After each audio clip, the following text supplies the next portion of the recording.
Saudara-saudara yang kekasih di dalam nama Tuhan Yesus Kristus, Shalom Aleichem Bishem Hamashiach. Ketemu dengan Romo Yohanes lagi di Suara Padang Gurun dalam Menata Kalbu. Tema yang pada saat ini ingin paparkan adalah tetap terkait dengan dendam atau kebencian. Saudara, sebagai gambar Allah, maka tentu saja kita harus dapat dan mampu untuk merefleksikan hubungan Allah di dalam dirinya sendiri yang bersifat trinitarian. Artinya saling ada keharmonisan, saling ada melengkapi, dan juga ada kasih. Dengan demikian, kalau landasannya Tritunggal Maha Kudus di dalam kehidupan kita, maka tidak terbesit untuk melakukan kejahatan terhadap orang lain. Tidak terbesit untuk melakukan agenda-agenda yang jahat terhadap orang lain.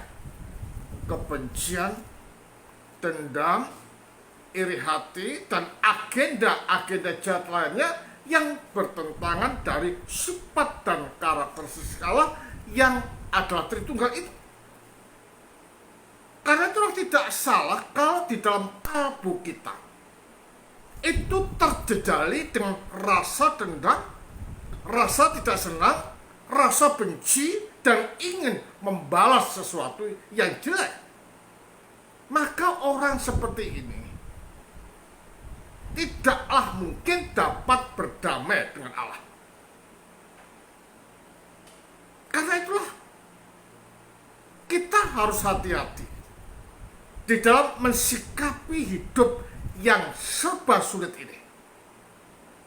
Apalagi di dalam kalbu kita ini telah terkontaminasi dengan dosa-dosa yang ada akibat penggunaan kehendak bebas secara salah. Nah, untuk dapat supaya berdamai dengan Allah di dalam kehidupan kita, maka perlu kita menghilangkan rasa dendam, rasa benci, dan jahat terhadap orang lain, dan mempunyai agenda-agenda yang menyesatkan. Caranya bagaimana? Meminta Allah melalui rohnya supaya berdiam di dalam kalbu kita. Sehingga dengan demikian kita akan dituntun kepada hal-hal yang baik. Sehingga dengan demikian apapun yang kita lakukan itu akan penuh dengan hikmat, pertimbangan, dan berguna untuk sesama manusia. Kenapa kita berbicara sesama manusia? Karena untuk dapat dikatakan sebagai manusia itu tidak dapat berdiri pada dirinya sendiri, tetapi terkait dengan manusia yang lain. Karena apa? Karena manusia-manusia yang lain itu seperti kita.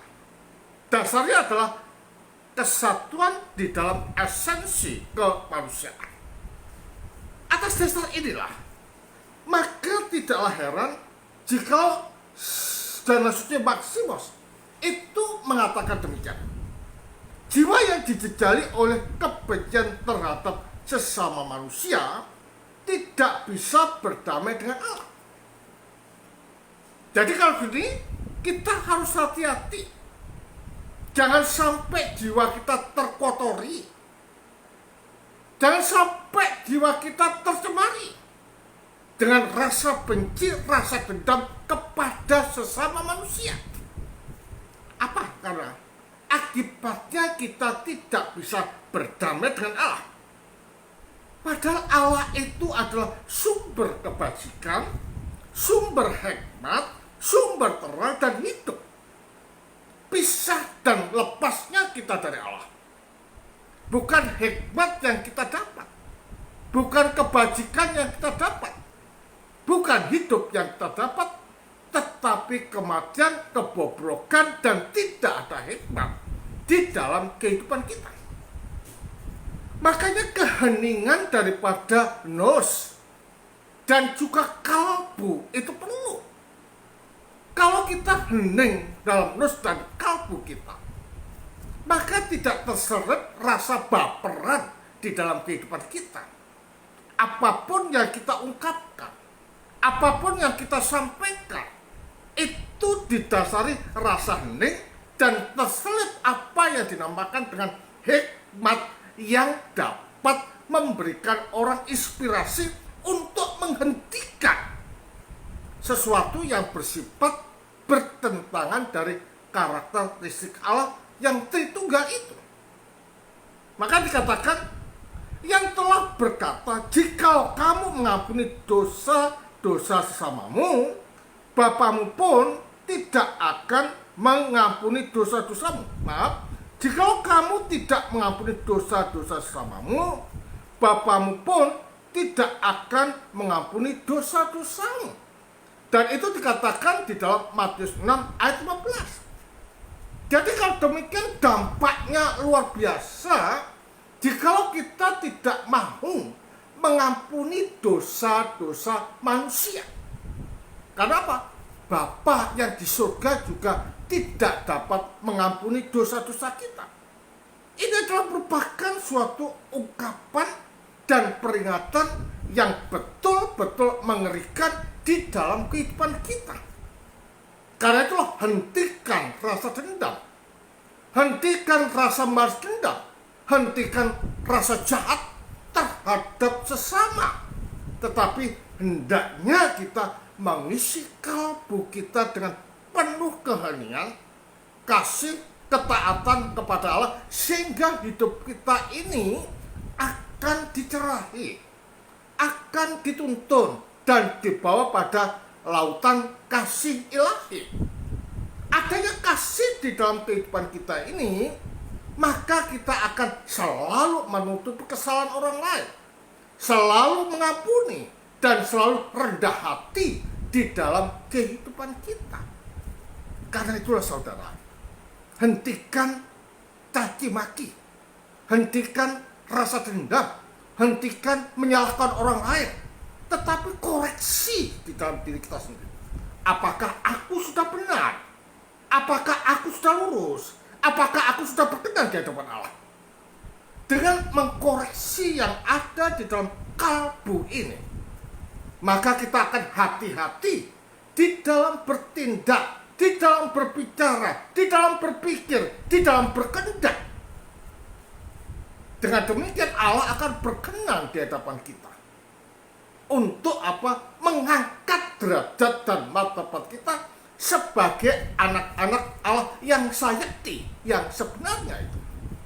Juga dikatakan, jika seorang tidak mau diajak berdamai, setidaknya engkau harus menjaga diri dari membenci. Ya, dari membenci, tetap mengasihi. Meskipun mereka tidak mau diajak berdamai. Kita berdoa. Kita menyebut namanya di dalam doa itu. Agar apa? Agar dengan doa itu berarti ada pengampunan di dalam kalbu kita terhadap orang yang tidak mau diajak berdamai, atau menyakiti kita, atau menyesalkan, atau membuat kita kesal. Juga dikatakan berdoa dengan hati yang murni untuknya, ya, dan tidak berbicara apapun yang jahat mengenai dirinya. Kita keep secret terhadap apa yang mereka lakukan, sehingga dengan demikian persoalan itu tidak menyebar kemana-mana. Jadi dari sini kita dapat melihat tata hati dan tata nus itu perlu di dalam kehidupan kita. Untuk bisa tata hati dan tata nus, maka tidaklah didasarkan pada kekuatan kita sendiri, tetapi ada sosok yang suci, sosok yang murni, sosok yang sempurna, yang memampukan kita untuk senantiasa tinggal di dalam keheningan yang dikehendaki oleh Allah. Siapa itu? Kristus. Siapa itu? Allah. Nah, mendekat dengan Allah inilah merupakan suatu dasar di di dalam kehidupan kita untuk senantiasa stay di dalam keheningan. Dengan demikian, apapun yang kita lakukan, apapun yang kita perbuat, betul-betul tuntunan dari Allah. Jikalau kita tetap hening di dalam kehidupan kita, di dalam nus kita, ada orang yang menyerang, ada orang yang membenci, kita akan mengatakan, ya Bapa, ampunilah mereka, sebab mereka tidak tahu apa yang sedang mereka perbuat. Dengan mengatakan seperti itu, kita akan masuk di dalam ranah ilahi. Disitulah tempat di mana kita akan dituntut. Nah, makanya perjamuan kudus dan sakramen-sakramen di dalam gereja ini sangat menentukan dan memegang peranan penting di dalam kehidupan kita.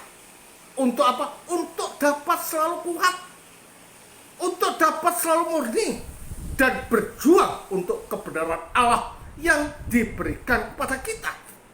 Sehingga dengan demikian, kita hanya berfokus pada Allah.